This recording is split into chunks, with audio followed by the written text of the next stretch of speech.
Isang diborsyadong negosyante ang nagpasyang isama ang kanyang kasambahay sa isang mahalagang hapunan ng negosyo. Ngunit ang kanyang mga aksyon doon ay nagulat sa lahat. Halos 3 taon nang nagtatrabaho si Rowena sa mansyon ni Antonio Reyes. Siya ay masipag at dedikado, ngunit hindi niya inaasahan na tatawagin siya nito para sa isang hindi inaasahang pag-uusap. Si Antonio, isang kilala ngunit malayong negosyante, ay dumadaan sa isang mahirap na panahon sa kanyang kumpanya at kailangang gumawa ng malakas na impresyon sa ilang maimpluwensyang mamumuhunan ng gabing iyon. Dahil kulang sa oras at pasensya na maghanap ng angkop na kadate, tumingin siya kay Rowena na nag-aalikabok ng mga estante sa kanyang opisina at tuwirang sinabi, "Sasama ka sa akin sa isang mahalagang hapunan ngayong gabi. Ito ay hindi isang kahilingan, ito ay isang direktiba. Manahimik ka at panatilihing mababa ang iyong profile. Kailangan ko ng isang taong hindi mag-aakit ng pansin o may sariling opinyon." Nagulat si Rowena bagamat hindi niya ito ipinakita. Ang kanyang mga salita ay tunog higit pa sa utos kaysa sa mungkahi. Ngunit nakita niya ito bilang isang pagkakataon upang patunayan ang kanyang sarili sa ibang paraan. Tinanggap niya ito na nakakaramdam ng parehong tensyon at potensyal sa hangin. Alam niya na ang gabing ito ay magiging kahit ano, ngunit pangkaraniwan. Dumating si Rowena sa restaurant ng maaga, bihis sa isang eleganteng at estilong gown.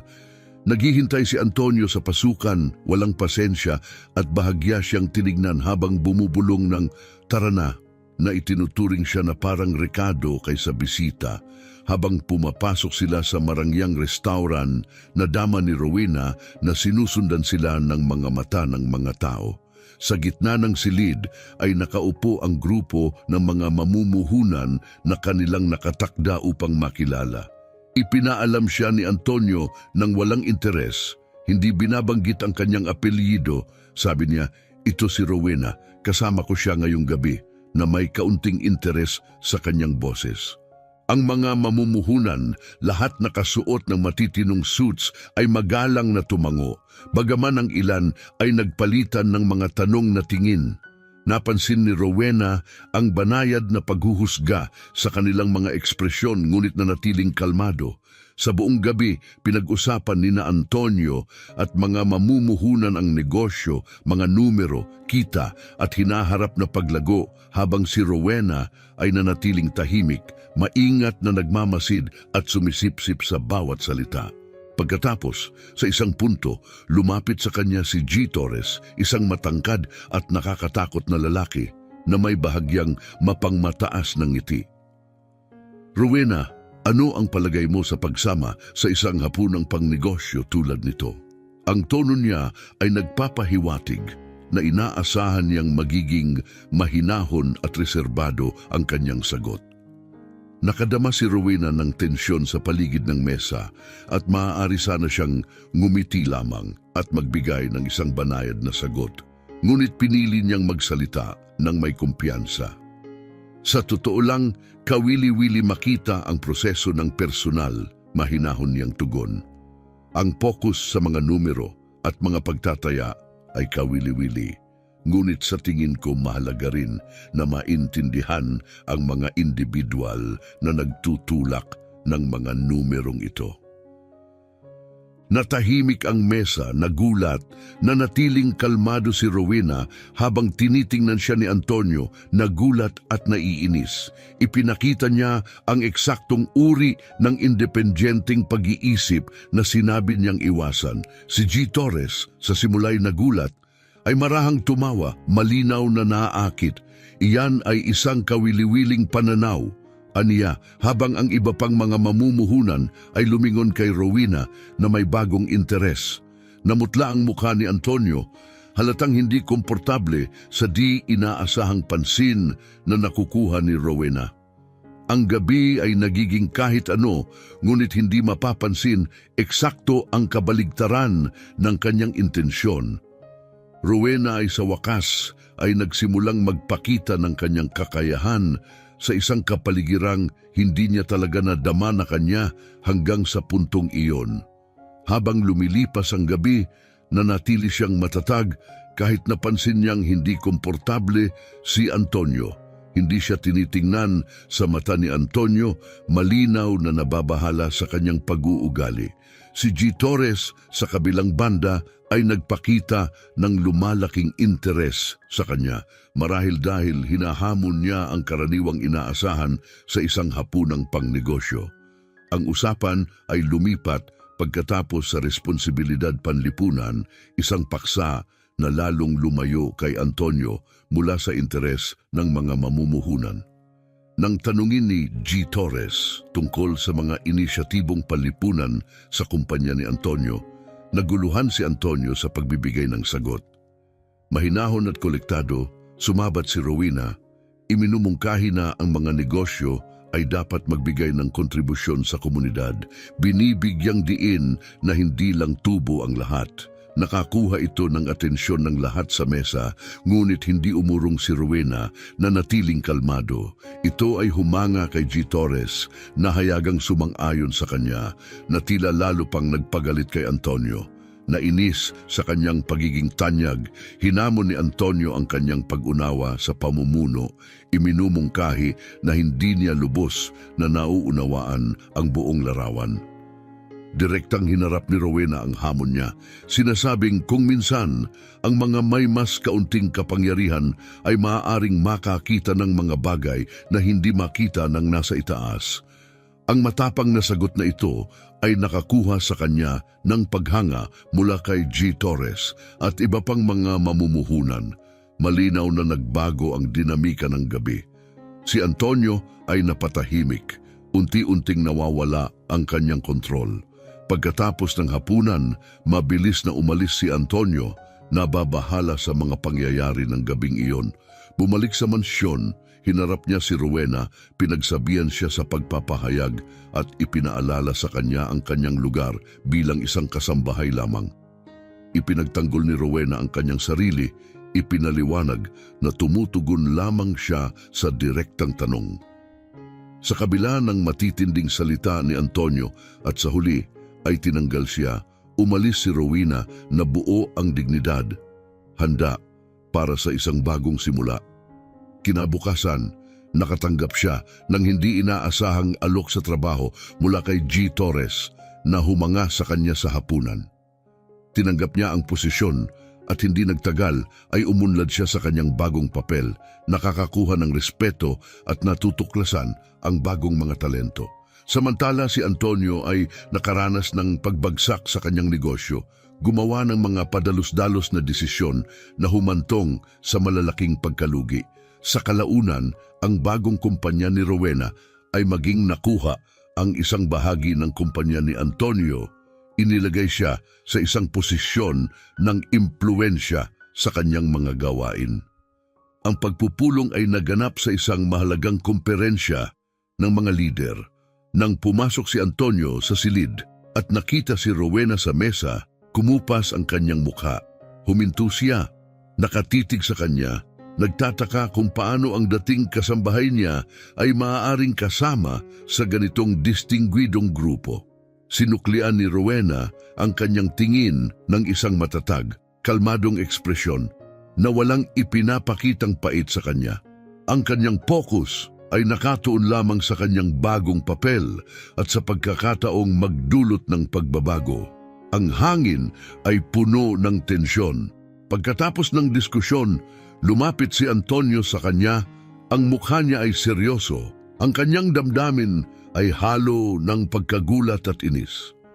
Rowena, bulong niya, nagpupumilit na panatilihin ang kanyang katinuan. Kasama ka na sa grupong ito ngayon. Nanatili si Rowena sa kanyang kinatatayuan, hindi apektado ng kanyang pagkamangha. Oo, kasama na ako at sa pagkakataong ito, ang aming kumpanya ay may malaking bahagi na nang sa iyo. Nagtawa ng mapanuya si Antonio, ang kanyang kawalan ng seguridad ay halata. Kahangalan ito. Talaga bang naniniwala ka na ang iyong bagong titulo ay nagbibigay sa iyo ng pananaw sa tunay na pamumuno? Ang tugon ni Rowena ay malamig at kalmado. Antonio, habang ako'y nasa iyong empleyo, natutunan ko ng eksakto kung ano ang dapat iwasan ng isang leader at ang uri ng kayabangan na dapat baliwalain. Ito ay nakapagtuturo. Lumapit siya, halos magkaharap na sila, ngunit nanatili siyang hindi natitinag. Huwag kang magloklok, isa ka pa ring mapalad na kasambahay, anya ng may panghahamak. Tinitigan ni Rowena siya, ang kanyang mga braso ay nakakrus, ang kanyang tono ay matatag. Ang pagkakaiba sa atin, Antonio, ay hindi ko kailangan ng iyong respeto. Nakuha ko ang aking posisyon, hindi dahil sa swerte. Ikaw, sa kabilang banda, ay nabibigo dahil palagi mo lang pinahahalagahan ang iyong sarili. Naiwan si Antonio na walang masabi, hinaharap ang kanyang mga kakulangan na palagi niyang itinanggi. Sa unang pagkakataon, nakaranas siya ng tunay na pagdududa, pinukaw ng isang taong dati niyang itinuturing na mababa sa kanya. Patutunayan ko na hindi ko kailangan ng sinuman. Giit niya, sinusubukang manatiling mahinahon. Hindi mo basta-basta makukuha ang aking kumpanya. Patunayan mo nga, hamon ni Rowena, ang kanyang boses ay kalmado ngunit tumatagos. Ipakita mo na kaya mo pa ring pamunuan at iligtas ang iyong imperyo. Ngunit mag-ingat, ang mga taong labis na tiwala sa sarili ay madalas na malakas ang pagbagsak. Umalis siya, iniwan siya sa nakakabinging katahimikan. Ang kanyang mga salita ay umaalingaw-ngaw ng isang masakit na katotohanan.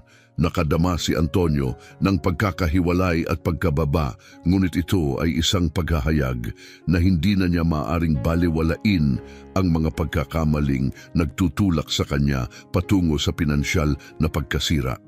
Hindi lamang naging katunggali si Rowena, kundi isang refleksyon ng kanyang pinakamalalim na takot.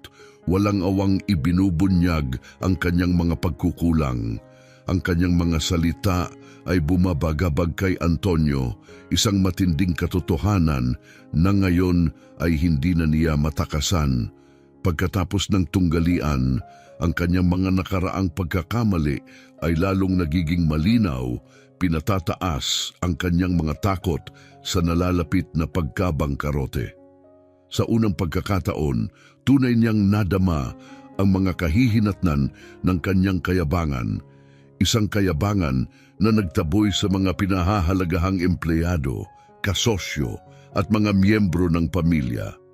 Nang gabing iyon, sa halip na sumisid sa mga estratehiyang pang-emergency, pinagnilayan niya ang kanyang mga padalos-dalos na desisyon. Ilang araw ang lumipas, muling nagtipon sina Antonio at Rowena para sa isang mahalagang pagpupulong ng mga mamumuhunan. Mataas ang taya at ang hinaharap ng kanyang kumpanya ay nakabitin sa balanse. Pumasok si Antonio na may pekeng katiyakan habang si Rowena ay kalmado, sinusuri ang mga dokumento. Nang makaupo, direktang sinabi ng pinuno ng mga mamumuhunan, "Antonio, napakasama ng estado ng iyong kumpanya. Kailangan natin ng malaking pagbabago at mabilis. Malinaw, ito ang iyong huling pagkakataon na patunayan sa amin na kaya mong baguhin ang takbo ng mga bagay." Nakadama si Antonio ng paghigpit sa kanyang lalamunan, ngunit pinilit niyang panatilihin ang isang kalmadong anyo. Sinimulan niyang talakayin ang mga bagong estratehiya at inisyatibo na naglalayong mabawi ang pamumuno. Subalit malinaw na ang kanyang diskarte ay mababaw pa rin na nagbibigay prioridad sa mabilisang pagkakakitaan. Tumingin-tingin sa isa't isa ang mga mamumuhunan. Kinikilala ang mga paulit-ulit na pagkakamali ni Antonio. Pagkatapos ay umusad si Rowena, hinuli ang atensyon ng lahat sa kanyang pananaw. Kailangang baguhin ng organisasyong ito ang mga prioridad nito. Ang paghabol lamang sa kita ay hindi na sustainable. Kailangan nating muling itatag ang koneksyon natin sa komunidad at ipakita ang tunay na dedikasyon sa responsibilidad, panlipunan at sa ating mga kawani. Mukhang naintriga ang mga mamumuhunan at tumango ang leader ng grupo kay Rowena upang magbigay ng karagdagang detalye. Tiwala niyang inilatag ang mga bentahe ng pag-embed ng mga inisyatibong panlipunan at pagpapakatao sa brand na magtataguyod ng positibong epekto at mag-secure ng pangmatagalang hinaharap. Katabi niya, nakaramdam si Antonio ng pagkaisang tabi. Lubos niyang namalayan ang assertive na presensya ni Rowena at ang paghanga na kanyang nakukuha mula sa mga mamumuhunan. Naging maliwanag na nawawalan siya ng kontrol sa sitwasyon, habang si Rowena ay nagiging buhay na buhay para sa kanyang kumpanya. Pagkatapos ng pagpupulong, ipinahayag ng mga mamumuhunan ang mas malaking tiwala sa mga mungkahi ni Rowena. Habang sila'y lumalabas, huminto si Antonio sa koridor at nang humarap si Rowena sa kanya, tanong niya ng may pagtataka, "Bakit mo tinutulungan akong maisalba ang pagsisikap na ito?" Matatag ang tugon ni Rowena, "Dahil pinahahalagahan ko ang ating mga tao at ang hinaharap ng kumpanyang ito, Antonio. Kahit kasama ka sa hinaharap na iyon o hindi." Tumagos sa kanya ang kanyang mga salita na nagtulak sa kanya upang pagbulay-bulayan ang kanyang mga motibasyon sa unang pagkakataon. Lampas sa ego at pag-asa sa sarili, natuklasan niya ang tunay na pagnanais na magbago. Iniwan siya ni Rowena na nakatayo doon, nagmumuni-muni sa mga aral na kanyang ibinahagi.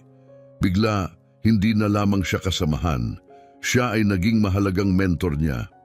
Binagabag ng mga pahayag ni Rowena, kinilala ni Antonio ang kanyang maraming pagkakamali.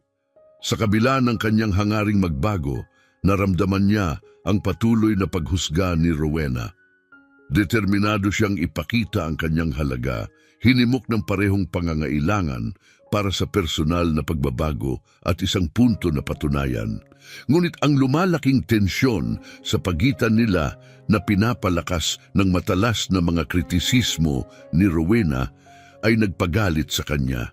Sa paghahanda para sa isang mahalagang darating na pulong ng lupon, kung saan susuriin ang marupok na pinansiya ng kumpanya, nagpasya si Antonio na patunayan ang kanyang kakayahan at marahil kumbinsihin si Rowena sa kanyang pagiging maaasahan.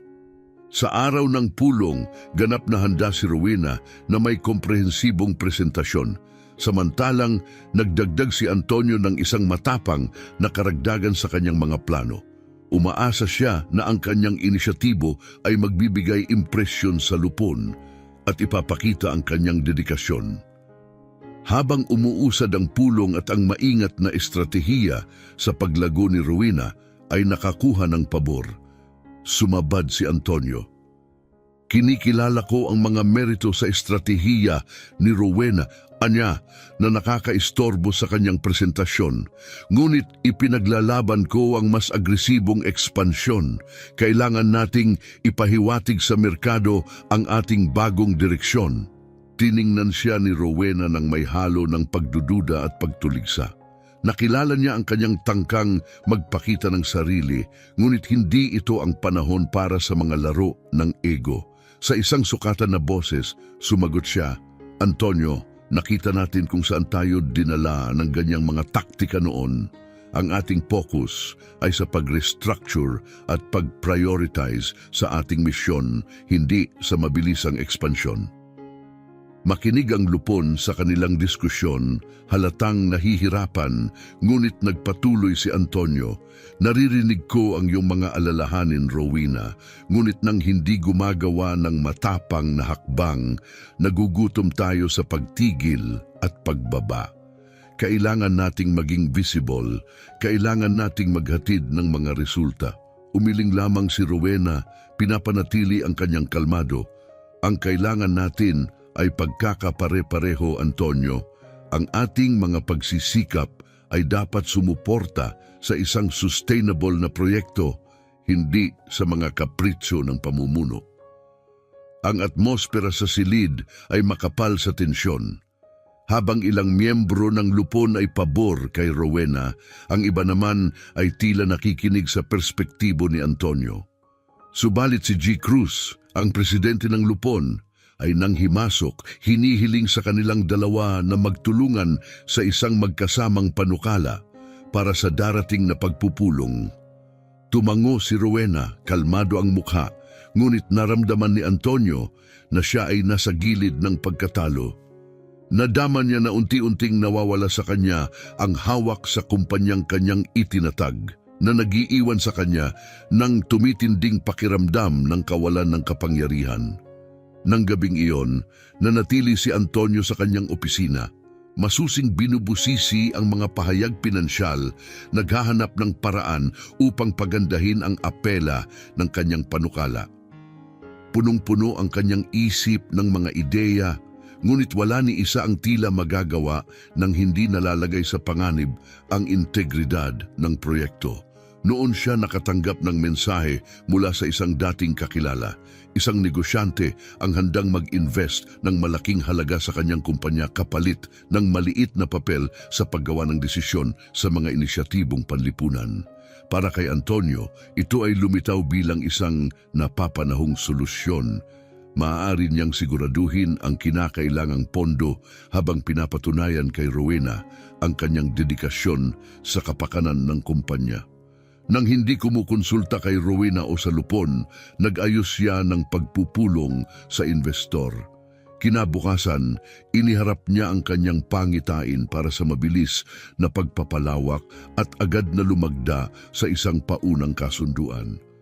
Naramdaman ni Antonio na siya ay nagtagumpay. Sa wakas, mayroon siyang matibay na patunay ng kanyang pamumuno.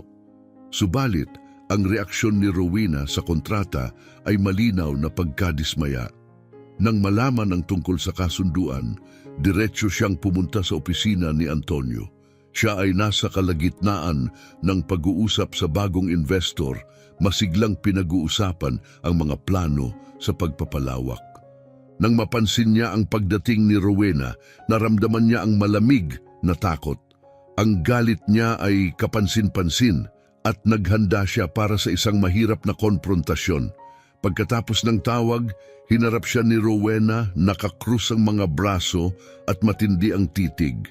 Nilaktawan mo ang Lupon para makagawa ng deal na ito? Paano mo iyon maipapaliwanag? Humugot ng malalim na hininga si Antonio, pinatatag ang sarili para sa nalalapit na alitan. Rowena, ito ay isang pagkakataong hindi natin dapat palampasin. Kailangan natin ang investment na ito para lumago. Pinoprotektahan ko ang ating hinaharap kasing halaga ng ginagawa mo. Umiling siya, hindi makapaniwala. Protektahan ang kumpanya?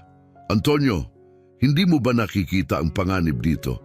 May impluensya na ngayon ang investor na ito sa ating mga inisyatibong panlipunan.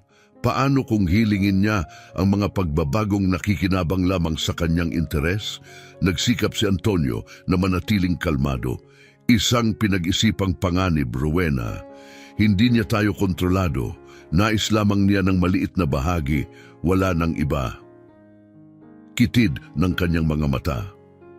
Ano sa ating pangakong magprioridad sa mga tao na kumilos ng may transparency? Ito ba ang pamumuno na ating isinumpaan? Nawala ng depensa si Antonio, tinamaan ng kanyang mga salita. Naramdaman niyang siya ay nabunyag at hindi makatarungang hinuhusgahan. Bakit lagi mong inaasahan ang aking pagkabigo? Ginagawa ko ang lahat ng makakaya ko, Rowena. Sinisikap kong gawin ang tama. Nagbuga ng malalim na hininga si Rowena, lumambot ang ekspresyon, ngunit nanatili ang resolutong boses. Hindi ito tungkol sa pag-asa sa iyong pagkabigo, Antonio. Tungkol ito sa pagkilala mo sa mga kahihinatnan ng iyong mga desisyon. Ang pamumuno ay hindi lang tungkol sa matatapang na pagpipilian. Ito ay tungkol sa pananagutan at pinatutunayan lamang ng iyong lihim na mga aksyon na hindi mo pa ito lubos na nauunawaan. Iniiwas ni Antonio ang kanyang tingin, binibigatan ng kanyang mga salita. Marahil ay hindi ko ito lubusang mauunawaan tulad ng ginagawa mo. Tumango siya, tila inaasahan ang ganitong pag-amin. Marahil hindi, ngunit hanggang doon patuloy kang lalabag sa mga pangakong ginawa natin. At maniwala ka, iyon ay isang pasaning maaaring maging sobrang bigat upang mapamahalaan. 2 linggo ang lumipas, muling nagtipon ang Lupon upang talakayin ang desisyon ni Antonio ng mag-isa. Kapansin-pansin ang mga alalahanin tungkol sa mga implikasyon ng kanyang kontrata. Sa pagbubukas ng sesyon, si Rowena ang unang nagpahayag ng kanyang mga agam-agam. Ang kontratang ito ay lumilihis mula sa mga prinsipyong itinakda natin. Ngayon, nahaharap tayo sa isang tagalabas na nakikialam sa ating mga pagsisikap panlipunan. Umaasa ako na nauunawaan ng lahat dito ang bigat ng panganib na ito. Sa kritikal na sandaling iyon, ang madali ang pagsingit ni G. Cruz sa paliwanag ni Antonio ay binigyang diin ang mas malawak na implikasyon ng kanyang nag-iisang aksyon na lampas sa simpleng pakinabang pinansyal. Antonio, hindi lamang ito tungkol sa mga usaping pinansyal. Pinapanatili natin ang isang misyong panlipunan dito na hindi dapat isakripisyo para sa mga padalos-dalos na desisyong pinansyal. Ramdam ang bigat ng kanyang mga pagpili. Tumingin si Antonio kay Rowena na ang kanyang matalim na hindi pagsang-ayon ay nagkumpirma ng kanyang mga takot. Nakita niya hindi lamang ang pagkawala ng tiwala ng Lupon, kundi pati na rin ang pagkakalaglag ng kanyang huling pagkakataon upang ipakita ang kanyang kakayahang magbago. Nang matapos ang pulong, nagpasya ang Lupon na muling isaalang-alang ang papel ni Antonio. Pinag-iisipan ang pagbawas ng kanyang kapangyarihan sa paggawa ng desisyon. Umalis siya sa silid ng Lupon sa isang mabigat na katahimikan, lubos na mulat sa kanyang pagkatalo at sa mga personal na pagbabagong hinihingi sa kanya. Ngayon, malinaw na ang layunin ni Rowena. Hindi lamang siya nagbabantay sa kanyang mga kilos, kundi ginagabayan siya patungo sa isang bagong paraan ng pamumuno, isang paraang kanyang tinutulan, ngunit ngayon ay nakita niya bilang mahalaga. Sa pagka-overwhelm sa mga pangyayari sa pulong ng Lupon, ang biyahe ni Antonio pauwi ay naliliman ng malinaw na pakiramdam ng kabiguan. Ang dating mga tagumpay na ipinagmamalaki at ang tahanan na simbolo ng tagumpay na iyon ay ngayon ay tila walang kabuluhang alingaw-ngaw ng kanyang nakaraang mga ambisyon. Maliwanag na ang pagkukulang ay hindi lamang sa Lupon o kay Rowena kundi sa kanya mismo na pinukaw ng kanyang padalos-dalos na mga desisyon at matigas na pride. Sa pagharap sa malupit na katotohanan, nakita niya na ang kanyang estilo ng pamumuno na pinapatakbo ng sariling interes at tagarang kailangan ay nag-aalis sa kanya mula sa kanyang koponan, sa Lupon at mahalaga kay Rowena. Kinabukasan ng umaga, hinihimok ng isang halo ng kawalan at desperadong pangangailangan para sa introspeksyon, maagang dumating si Antonio sa opisina. Kailangan niyang suriin ang kanyang mga motibasyon upang unawain ang mas malalim na mga dahilan sa likod ng kanyang kamakailang mga kilos, lampas sa agarang konfrontasyon sa Lupon o kay Rowena. Napapalibutan ng pamilyar, ngunit biglang naging dayuhan na kapaligiran ng kanyang opisina, puno ng mga dokumento at plano. Nilubog ni Antonio ang sarili sa isang mapagnilay-nilay na pagsusuri ng kanyang mga nakaraang desisyon. Pinag-isipan niya ang matatalim na kritisismo ni Rowena sa pulong, ang kanyang pagtatanong sa kanyang pagtingin sa kumpanya bilang isang entity na lumilikha lang ng kita, at ang kanyang hamon sa kanyang pag-unawa sa pamumuno. Habang siya ay nakaupo sa katahimikan ng maagang umaga, napagtanto ni Antonio na ang kanyang konsepto ng pamumuno ay maaaring hindi kailanman tunay na kasangkot ang mga tunay na katangian ng pamumuno, kundi sa halip ang pagganap sa isang papel, ang papel ng isang kalkuladong ehekutibo na ang kahulugan ng tagumpay ay mahigpit na nakatali sa mga sukatan pinansyal. Ngayon, nahaharap sa potensyal na pagkawala ng kanyang papel, at ang unti-unting pagkaubos ng tiwala ng kanyang mga kasamahan. Kinilala niya ang pangangailangan para sa isang estilo ng pamumuno na lumalampas sa mga simpleng numero. Naintindihan niya na oras na upang tunay na makita at pahalagahan ang mga tao sa paligid niya. Kinikilala sila hindi bilang mga simpleng entry sa ledger, kundi bilang integral na bahagi ng tela at misyon ng organisasyon. Ang sandaling ito ng pagkamulat sa sarili ay minarkahan ang isang mahalagang punto para kay Antonio, nagpasimula ng isang potensyal na paglilipat mula sa isang leader na nagpapahalaga sa kita higit sa lahat patungo sa isa na maaring magsimulang unahin ang mga tao at layunin kasabay ng balanse ng kita. Sa pagtatapos ng pulong, isang matandang babae na may kulay abong buhok at tumatagos na mga mata ang lumapit sa kanya. Ikaw si G. Antonio Reyes, tama ba? Ang pinuno ng kumpanya na sumusuporta sa inisyatibong ito? Tanong niya nang may diin. Nahihiya, kinumpirma ni Antonio. Oo, ako nga yun. Sinuri siya ng babae. Ang anak ko ay dating empleyado mo. Bigla siyang tinanggal pagkatapos ng maraming taong katapatan. Ito ay dumurog sa kanyang espiritu, ibinunyag niya. Humigpit ang puso ni Antonio. Ikinalulungkot kong marinig yan. Hindi ako nakakaalam. Bumuntong hininga siya.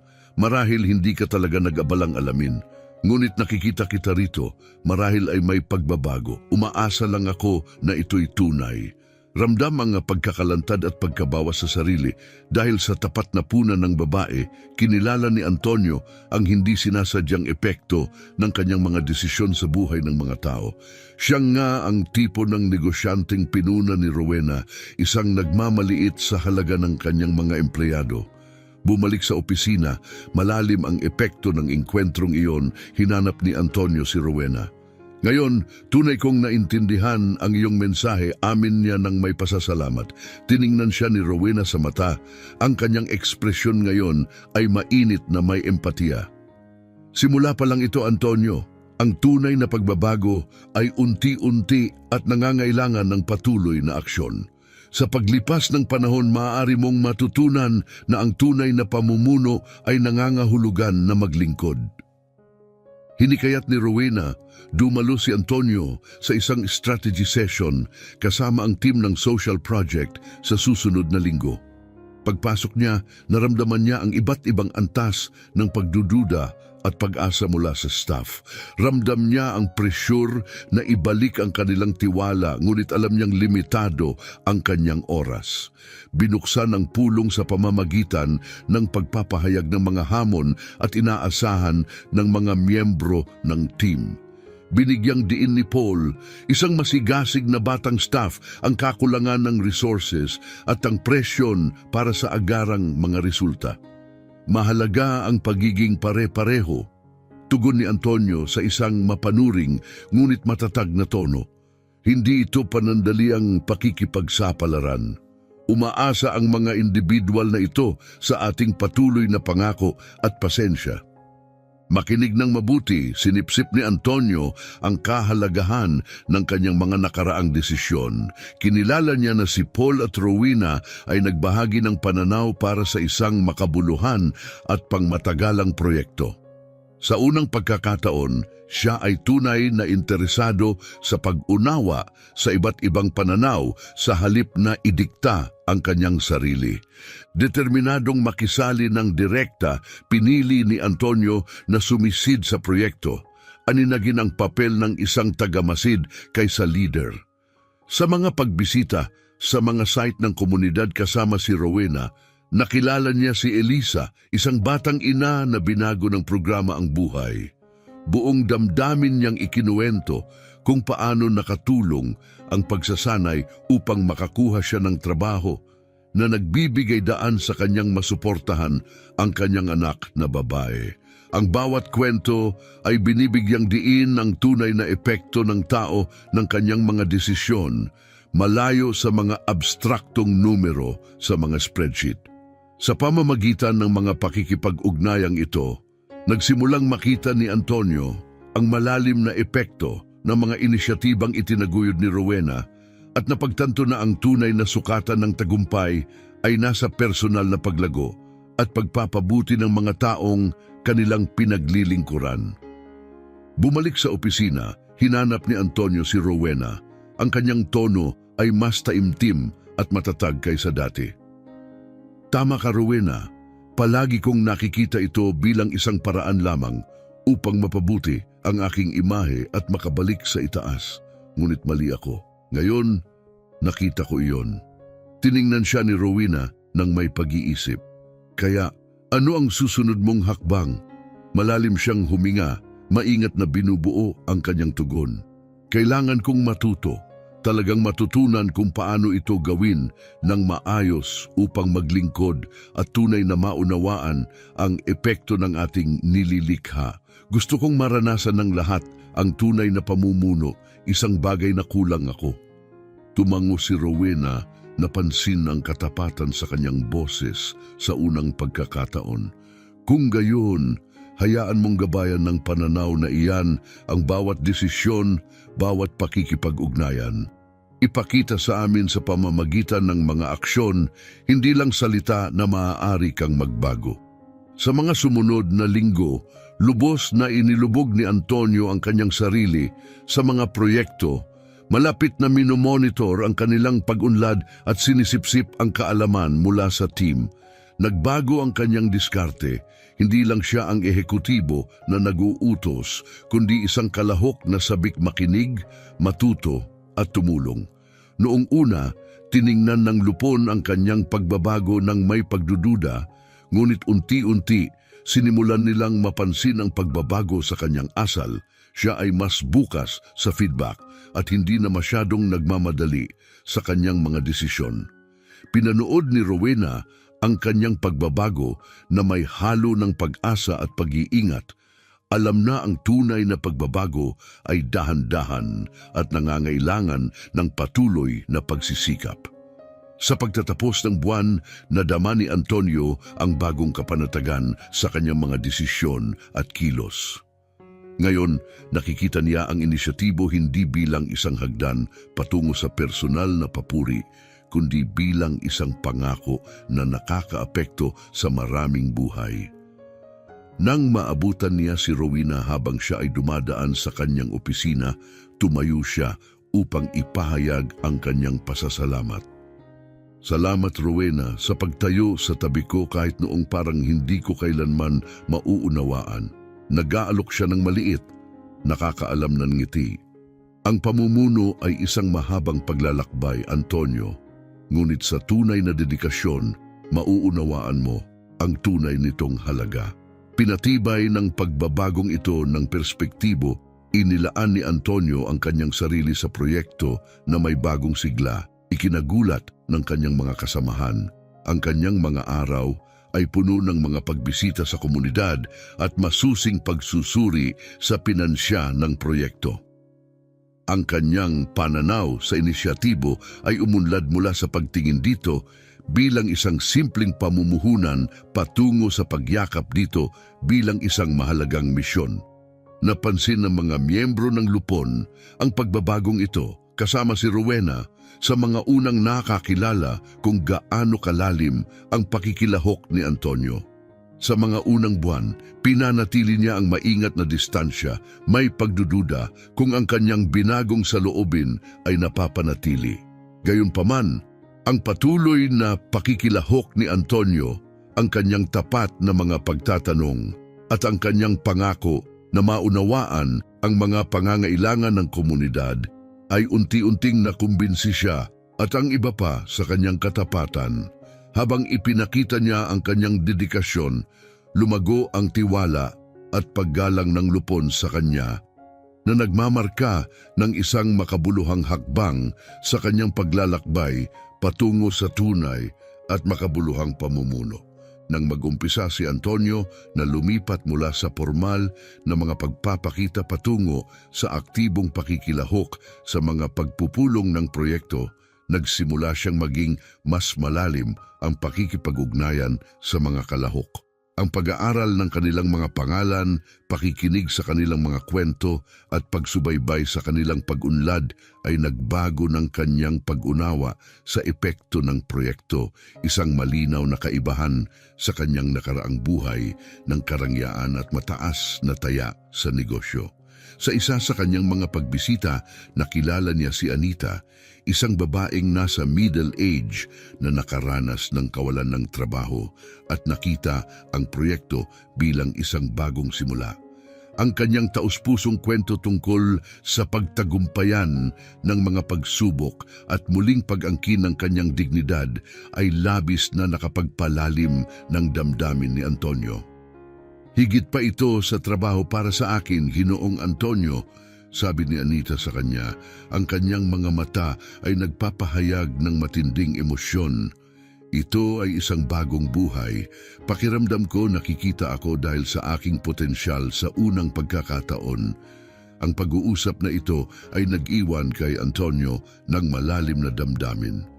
Napagtanto niya ang malalim na epekto ng kanyang trabaho hindi lamang sa mga individual na buhay kundi maaari rin sa buong mga komunidad.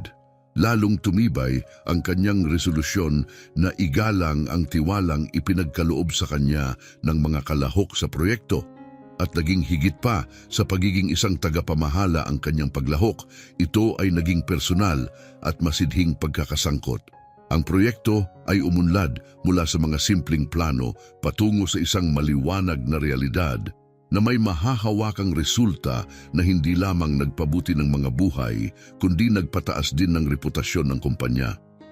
Sa mga pulong ng lupon, ang bagong natuklasang kababaang loob at prangkang pag-uugali ni Antonio ay minarkahan ang isang mahalagang paglayo mula sa kanyang dating mapagyabang na kilos. Nakatuon siya sa mga kolektibong nakamit ng koponan, palaging binibigyang diin ang mahalagang kontribusyon ni Rowena. Ang kanyang mga presentasyon na sinusuportahan ng konkretong data ay nagpakita ng positibong mga kinalabasan ng proyekto na kumita ng lumalaking pag-apruba ng lupon. Mr. Cruz, ang chairman ng lupon, ay nagpahayag ng kanyang pagkagulat at kasiyahan sa isang pulong. Antonio, pinamahalaan mo ang proyektong ito ng may antas ng seryosong hindi namin inasahan. Ang pilot na ito ay naging matagumpay at ako ay kumpiyansa sa ating kakayahan na palawakin ito ng sustainable. Ang tugon ni Antonio ay isang mahinahong ngiti, lubos na alam ang papel ni Rowena bilang kanyang mentor at gabay sa pagbabagong ito. Habang mas maraming oras ang ginugugol ni Antonio at Rowena na magkasama, ang kanyang paghanga sa kanya ay umunlad sa mas malalim na damdamin. Nakita niya siya hindi lamang bilang isang may kakayahang leader, kundi bilang isang tao ng lakas, katapatan at sigasig. Napansin niya ang tunay na koneksyon na kanyang nabuo sa bawat kalahok ng proyekto, ang kanyang masusing atensyon sa detalye at ang respetong kanyang walang kahirap-hirap na nakamit. Sa isang community event na inorganisa ng mga benepisyaryo ng proyekto upang pasalamatan ng team, pinagmasdan ni Antonio si Rowena na nakikihalubilo sa mga tao.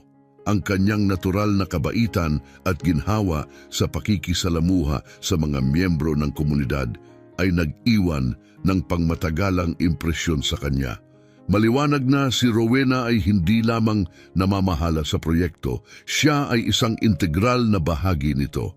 Ang kanyang presensya ay malalim na nakikita ng lahat, sumasalamin sa kanyang malalim na pag-unawa at pangako sa kanilang kapakanan. Ang pagkaunawang ito ay lalo pang nagpalalim sa respeto at pagmamahal ni Antonio para sa kanya, na nakikilala na ang kanyang liderato ay nakabatay sa taus-pusong dedikasyon sa paggawa ng pagkakaiba. Nang matapos ang mga pagdiriwang, iminungkahi ni Antonio na samahan si Rowena pabalik sa kanyang opisina. Habang sila ay naglalakad sa tahimik na mga kalye ng kapitbahayan, si Antonio ay pinangungunahan ng pagnanais na higit na maunawaan ang karakter ni Rowena. Si Rowena ay nanatiling isang misteryosong presensya at siya ay mausisa tungkol sa kanyang masigasig na paglahok sa kanilang magkasamang proyekto. Rowena, siya ay nagsimula sa isang mas banayad na tono. Ang iyong dedikasyon sa ating adikain ay palagi akong napahanga. Ano ang nagbigay inspirasyon sa iyo upang lubos na makilahok? Ngumiti siya ng isang tapat na ngiti na nagpaliwanag sa kanyang mga katangian. Antonio, sa palagay ko ay lagi kong inaasam na makapag-ambag sa isang bagay na higit pa sa aking sarili. Lumaki ako na nasasaksihan ang paghihirap ng mga mahal sa buhay, na lubos na nakaaapekto sa akin. Ang pagtatrabaho sa mga inisyatiba na tumutulong sa iba na muling itayo ang kanilang mga buhay ay nagbibigay ng layunin sa aking sariling buhay, paliwanag niya. Ang kanyang mga salita ay umalingaw-ngaw kay Antonio nang hindi inaasahan, binago ang kanyang pananaw sa kanilang trabaho. Tiningnan niya ang proyekto bilang isang paraan upang mapahusay ang kanyang katayuan at pamana, samantalang para kay Rowena, ito ay kumakatawan sa isang personal na krusada. Mula noon, nagsimula siyang maunawaan ang mga motibasyon ng kahangahangang babae sa kanyang tabi. Sa mga sumunod na linggo, mas malapit na nagtulungan sina Antonio at Rowena. Ang dinamika ng kanilang pakikipagsosyo ay lumipat mula sa formal at maingat sa isang relasyon ng relax at magkapwa-respeto. Nagpalitan sila ng mga ideya, nagplano ng magkasama at sinuportahan ang desisyon ng bawat isa. Gayunpaman, naramdaman ni Antonio ang isang personal na pagbabago. Ang kanyang paghanga kay Rowena ay namumulaklak na sa pag-ibig. Ang bagong damdaming ito ay nagulat sa kanya dahil palagi siyang nag-iingat at may pag-aalinlangan sa mga relasyon sa trabaho. Ngayon, madalas niyang hinahanap ang kanyang kumpanya at mga pagkakataon upang masaksihan ang kanyang masayang ekspresyon. Ang palaging maabot at magiliw na ugali ni Rowena ay nag-udyok sa kanya upang magpabuti at umunlad. Isang gabi pagkatapos ng isang mahabang pulong, sila ay nagtagal sa opisina na pinag-uusapan ang landas ng proyekto. Ang nagsimula bilang isang profesional na dialogo ay unti-unting naging personal. Sinamantala ni Antonio ang sandali at ipinahayag ang kanyang pagpapahalaga. Rowena, marami akong utang na loob sa iyo sa mga pananaw na aking natutunan kamakailan. Taos-puso niyang inamin. Dati, ang tagumpay para sa akin ay katumbas ng dominasyon at paglago. Ngunit ipinakita mo sa akin na ang tunay na halaga ay nasa paglikha ng isang bagay na tunay na makabuluhan. Tumingin sa kanya si Rowena na may pagkagulat sa kanyang malalim na pag-amin. Nakakatuwang makita na nakahanap ka ng kahulugan dito, Antonio. Ang pagmasdan ng iyong pagbabago ay lubos na nakalulugod para sa akin, tugon niya. Nagtama ang kanilang mga titig, lumikha ng isang sandali na may banayad ngunit maliwanag na tensyon. Natukso si Antonio na lumapit pa ngunit nagpigil, maingat na hindi lumagpas sa mga hangganan ng profesional kahit na mayroon siyang tunay na damdamin.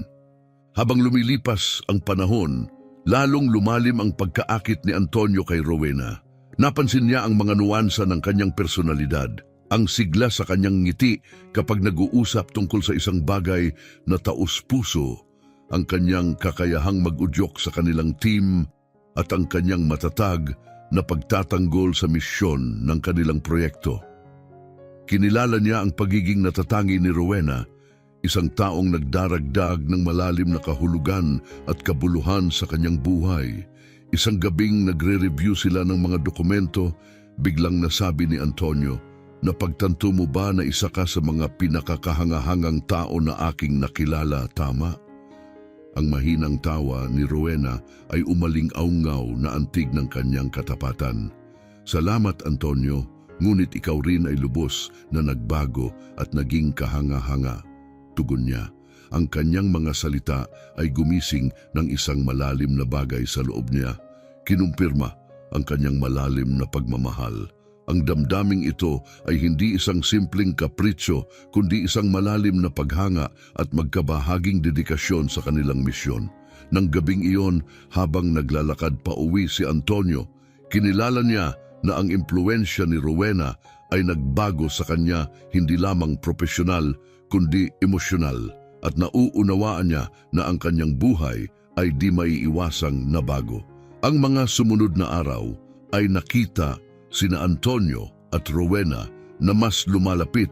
Ang kanilang profesional na bono ay nagmature sa isang mas malalim, mas personal na koneksyon. Si Antonio, na dati ay hinihimok ng ego at ambisyon, ngayon ay pinahahalagahan ang mga sandali ng pagiging bukas at katapatan kay Rowena na nakakaramdam ng gaan, mas buhay at kumpleto. Rowena ay gumanti sa mga damdamin ni Antonio. Habang mas nakikilala niya si Antonio, napansin niya ang malalim na pagbabago nito sa pagiging isang kahanga-hangang tao. Totoo ang pagbabagong ito, hindi lamang paimbabaw, at ang tunay na pagbabagong ito ang hindi inaasahang nagdala sa kanya ng damdamin. Hinangaan ni Rowena ang kanyang pagsisikap na itama ang mga pagkakamali at lumikha ng mahalagang bagay, at unti-unti nadaman niyang umiinit ang kanyang puso para kay Antonio. Sa mga sumunod na linggo, hinanap ni Antonio ang mga paraan upang lalo pang mapalapit kay Rowena. Nag-ayos siya ng mga tanghalian pagkatapos ng mga pulong, nagmungkahi ng mga gabi na paglalakad upang mag-relax, at palaging naglaan ng oras para sa mga pag-uusap na lumampas sa kanilang buhay profesional. Nagpalitan sila ng mga personal na kwento, ibinahagi ang kanilang mga takot at pangarap. Unti-unti, ang pagkakaiba sa pagitan ng kanilang profesional at personal na buhay ay naglaho, lumilikha ng isang realidad kung saan maliwanag ang mga damdamin bagaman hindi binibigkas. Isang gabi matapos ang isang partikular na hirap na araw, nagpaiwan sina Antonio at Rowena sa opisina upang tapusin ang isang ulat. Ang mahinang ilaw at ang katahimikan ng gabi ay nagbigay ng isang intim na ambience. Nakaupo silang sapat na malapit para magkadikit ang kanilang mga braso. Nadama ni Antonio ang bugso ng pagmamahal at pangungulila habang tinitingnan niya si Rowena. Upang putulin ang katahimikan, ipinahayag niya ang kanyang pasasalamat. Gusto kong magpasalamat sa iyo sa lahat, sa paggabay mo sa akin, sa pagkakaroon ng tiwala sa akin kahit hindi ko ito karapat-dapat. Lumingon si Rowena sa kanya, naantig sa sinseridad sa kanyang boses. Hindi mo kailangang magpasalamat sa akin, Antonio. Ikaw ang gumawa ng pagbabago. Itinuro ko lang ang daan. Ngumiti siya, ngunit ang puso niya ay nabigatan ng mas malalim na damdamin na kailangan niyang ilahad. Rowena, siya'y nagsimula. Ang kanyang boses ay nag-aatubili ngunit matatag. Hindi ko na kayang itago pa ang aking damdamin. Ang totoo, mahal kita. Ang kanyang pagtatapat ay saglit na sinundan ng katahimikan habang tinitigan siya ni Rowena. Kumabog ang puso ni Antonio, natatakot na baka nagkamali siya sa paglantad ng kanyang damdamin. Ngunit ang tugon ni Rowena ay hindi pag-atras, kundi isang malambing na ngiti. Kumikislap ang kanyang mga mata. Mahal din kita, Antonio. Pag-amin niya ng tapat. Matagal na akong nakadama ng ganito, ngunit nag-aalangan ako sa epekto nito sa ating itinayo. Natawa si Antonio, isang tunog na halo ng kaluwagan at emosyon. Pareho tayong may takot na yan, inamin niya. Ngunit hindi ko na kayang balewalain pa ang mga damdaming ito. Gusto kong magkasama tayo, hindi lang bilang mga kasamahan, kundi sa mas malalim, mas personal na antas. Tumango si Rowena, hindi nagbabago ang ngiti. Gusto ko rin iyan. Naniniwala akong talagang handa na tayo, handang simulan ng isang mas malaking bagay. Magkatabi silang lumapit, at kumabog ang puso ni Antonio nang maglapat ang kanilang mga labi sa isang marubdob, masuyong halik. Ito ay isang sandali ng malalim na koneksyon kung saan natunaw ang lahat ng harang, na iwan lamang ang tunay na emosyon. Ang kanilang halik ay nauwi sa yakap, isang kumpirmasyon ng kanilang magkasanib na desisyon na ituloy ang isang magkasamang hinaharap. Pagkatapos magsimula ang kanilang relasyon, natagpuan nina Rowena at Antonio ang bagong kasiyahan sa pag-explore ng lungsod ng magkasama, kumakain sa labas at nakikilahok sa iba't ibang aktibidad sa labas ng trabaho.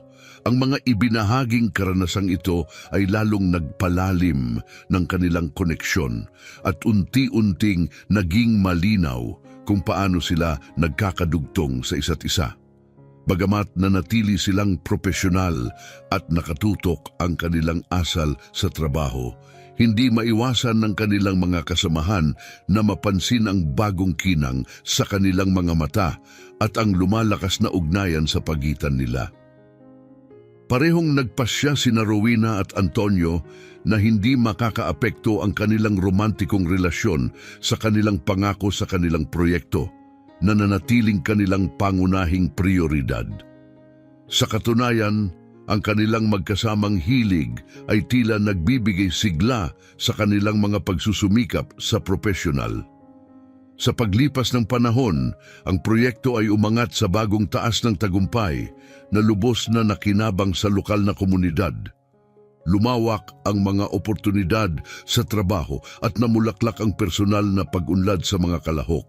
Lumawak ang abot ng proyekto sa iba pang mga rehiyon, kumita ang kumpanya ng malawakang pagkilala para sa sustainable nitong epekto. Kinilala ng lupon ang muling pagbabagong sigla sa pamumuno ni Antonio. Binigyan siya ng buong reapproval para sa kanyang mga tungkulin. Kinilala ni G. Cruz, isang karaniwang mahigpit na kritiko, ang pagbabago at tagumpay ni Antonio na may tunay na papuri. Sa labas ng kanilang buhay profesional, patuloy na sumibol ang relasyon ni Rowena at Antonio. Natagpuan ni Antonio ang kanyang sarili na malalim na umiibig, nag-iisip ng isang hinaharap na magkasama kasama si Rowena na buong-buong gumanti sa kanyang mga damdamin. Sa isang maliwanag, maaraw na hapon sa parke, dala ng damdamin, inamin ni Antonio ang kanyang mga damdamin at intensyon. Hindi ko akalain na makakatagpo ako ng isang tulad mo, ang pag-amin niya. Binago mo ang buhay ko, Rowena, at gusto kong gugulin ang natitirang mga araw ko na pinapasaya ka. Napaluha si Rowena, tumugon ng may parehong sigasig. Gusto ko rin yon, Antonio. Naging mas mabuting tao ka kaysa sa una kong nakilala at lalo kitang minahal dahil doon. Ang kanilang halik sa gitna ng tahimik na setting ng parke ay minarkahan ang simula ng isang bagong kabanata sa kanilang buhay magkasama, puno ng pangako at magkasamang suporta. Habang lumawak ang kanilang proyekto, gayon din ang kanilang mga profesional na tungkulin. Niyakap nina Antonio at Rowena ang mga posisyon ng co-leadership, itinutulak ang misyon ng kumpanya. Sila ay naging mga simbolo ng matagumpay na pamumuno at isang patutuo sa ideya na ang pag-ibig, etika at pangako ay tunay na makakapagbago ng mga buhay at lumikha ng makabuluhang mga pamana. Habang nakakakuha ang kumpanya ng maraming parangal at atensyon ng media para sa social impact nito, ang tunay na gantimpala para kina Antonio at Rowena ay nasa mga kapansin-pansing pagkakaiba na nagawa nila sa buhay ng mga tao. Nakikita ang mga pamilyang umuunlad, ang mga individual na muling nagsisimula ng kanilang mga buhay, at ang mga pangarap na nagiging mga realidad ay ang pinakamasarap na aspeto ng kanilang mga tagumpay. Ang kanilang kwento ay hindi lamang isa ng personal na pag-ibig, kundi ng isang malalim na profesional na pakikipagtulungan na nagdala ng pag-asa at pagbabago sa marami.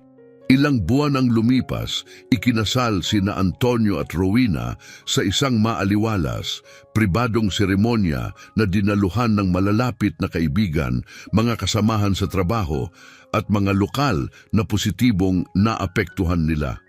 Isinumpa nila ang kanilang pag-ibig at dedikasyon sa isa't isa. Ang kanilang mga panata ay hindi lamang mga pagpapahayag ng kanilang pagmamahal, kundi pati na rin mga pangako na magpatuloy sa kanilang magkasamang pagsisikap para sa pagbuti ng lipunan, mamuno ng may habag at lumikha ng pangmatagalang epekto lampas sa kanilang mga buhay. Nang gabing yon, habang sila ay sumasayaw sa ilalim ng mga bituin, kinilala ni Antonio ang malalim na pagbabago sa kanyang buhay. Ang taong dating walang humpay na naghahabol ng tagumpay ay ngayon ay kinikilala ang tunay na halaga sa pagtugis ng makabuluhang mga layunin ng may simbuyo ng damdamin, lalo na kasama ang babaeng minamahal niya sa kanyang tabi. Magkasama, sina Antonio at Rowena ay nagsimula ng isang bagong kabanata, hindi lamang sa kanilang personal na buhay, kundi pati na rin sa paglikha ng isang pamana na patuloy na mag-uudyok at huhubog sa mga buhay sa mga darating na taon. Ano ang iyong mga saloobin sa desisyon ni Rowena na patawarin si Antonio? Iwanan ang iyong mga komento sa ibaba. Paano mo iraranggo ang kwentong ito sa isang sukatang mula 0 hanggang 10? Kung nagustuhan mo ito, huwag kalimutang mag-subscribe sa aming channel para sa mga kwentong katulad nito. Kita-kits sa susunod na video.